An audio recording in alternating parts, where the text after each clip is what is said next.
నెల్లూరు నగర ప్రజలకు నమస్కారం. రోడ్లో ఉన్నటువంటి ఇరిగేషన్ కెనాల్ పోరంబోక్లో ఇరిగేషన్ కెనాల్ పోరంబోక్ ల్యాండ్లో గతంలో బీజేపీ పార్టీకి సంబంధించినటువంటి వారు అక్కడ పార్టీ ఆఫీస్ని పెట్టాలనేటువంటి ఉద్దేశంతో కంటైనర్ని పెట్టి ఉంచారని చెప్పి ఆ కంటైనర్కి దిగువ భాగాన ఉన్నటువంటి స్థల యజమాని ఎవరైతే ఉన్నారో వారు మాకు పీజీఆర్ఎస్లో కంప్లైంట్ ఇవ్వడము, ఆ తర్వాత క్షేత్రస్థాయిలో టౌన్ ప్లానింగ్ అధికారులు సర్వేయర్ వెళ్ళి పరిశీలించడము, సర్వే చేసిన తర్వాత అది ఇరిగేషన్ కెనాల్ పోరంబోక్లో ఉందని చెప్పి డిక్లేర్ చేయడము, చేసిన తర్వాత అక్కడికి వెళ్ళి వారికి చెప్పడం జరిగింది. అయితే వారి వాదనల ప్రకారం గత కొన్ని దశాబ్దాలుగా వారి పార్టీ ఆఫీస్ అక్కడ ఉందని చెప్పి, దాన్ని గత ప్రభుత్వ హయాంలో జరిగినటువంటి ఎంక్రోచ్మెంట్స్లో రిమూవ్ చేశారని చెప్పి, కాబట్టి మళ్ళీ మేము అక్కడ పెట్టుకుంటామని చెప్పి అన్నారు. కానీ మేము నియమ నిబంధనల ప్రకారం ప్రభుత్వ స్థలాల్లో అది ఏ డిపార్ట్మెంట్కి చెందిందైనా సరే, ఆర్ఎండ్బి కావచ్చు, రెవెన్యూ కావచ్చు, ఇరిగేషన్ కావచ్చు, లేదా ఎండోమెంట్ కావచ్చు, ప్రభుత్వ స్థలాల్లో ప్రభుత్వ అనుమతి లేనిదే, సంబంధిత డిపార్ట్మెంట్ అనుమతి లేనిదే ఇటువంటి ఎంక్రోచ్మెంట్స్ కానీ లేదా అనధికారికంగా చేయడానికి వీల్లేదని చెప్పడం జరిగింది. వారికి నోటీస్ కూడా ఇవ్వడం జరిగింది. తర్వాత పెద్దల మధ్య సంప్రదింపులు జరిగిన తర్వాత వారిని అక్కడ ఉన్నటువంటి కంటైనర్ని తొలగించి కంటైనర్ని ఎక్కడ కంపోస్ట్ యార్డ్లోనో లేకపోతే ఇంకక్కడ పెట్టలేదు.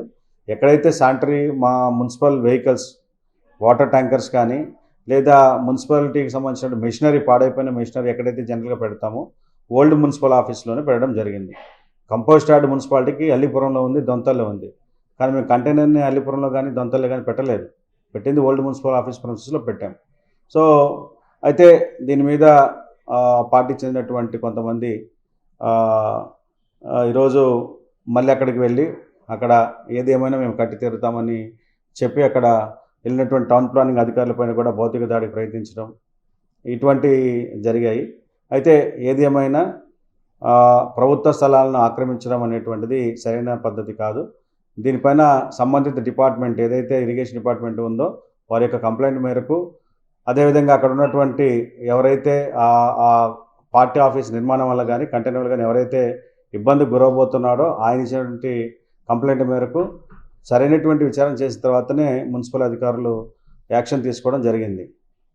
సో అంతకు మించి ఇక్కడ వ్యక్తిగతంగానో లేదా పార్టీ పరంగానో ఉన్నటువంటి వైరుధ్యాలు కానీ లేకపోతే మాకు వ్యక్తిగతమైనటువంటి మా స్వలాభం కోసమో స్వపేక్ష కోసమో లేదా మా అంతర్గత విషయాలతోనో చేసింది కాదు. రెగ్యులర్గా ఎన్నో ఎంక్రోచ్మెంట్ తీస్తూనే ఉన్నాం ఈ నగరంలో. కొన్ని వందలు, ప్రతిరోజు వందల సంఖ్యలో తీస్తూనే ఉన్నాం.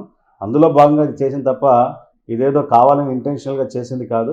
గతంలో కూడా ఈ విషయంలో మీ అందరికీ తెలియాల్సింది ఏంటంటే, బోడిగడ తోటలో ఈరోజు బ్రహ్మాండమైన పార్కు నిర్మిస్తున్నాం.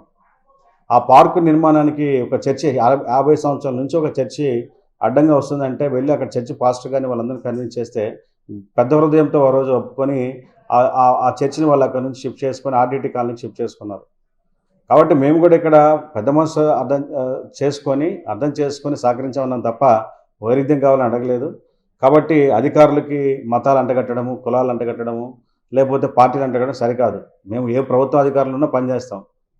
అపాయింట్మెంట్ ఆర్డర్ నుంచి రిటైర్మెంట్ ఆర్డర్ వరకు మేము ఏ ప్రభుత్వం ఉన్నా ఏ పార్టీ ఉన్నా పనిచేస్తాం. మాకు పార్టీలకు అతీతంగా పనిచేస్తాము, మతాలకు అతీతంగా పనిచేస్తాం. కాబట్టి దయచేసి అధికారులకు మతాలు అంటగట్టడము, కులాలు అంటగట్టడము, లేకపోతే రెచ్చగొట్టే విధంగా మాట్లాడడం అనేది సరికాదు.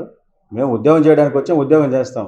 అంతేగాని ఇక్కడ దమ్ము చూపించుకోవడానికి, రొమ్ము చూపించుకోవడానికి రాలేదు. దయచేసి అధికారులు కానీ గుర్తించండి. మమ్మల్ని రాజకీయ నాయకులతోనో రాజకీయ పార్టీలతోనో ముడిపెట్టొద్దని చెప్పి పెద్దలందరికీ మరొకసారి విజ్ఞప్తి చేస్తున్నాను.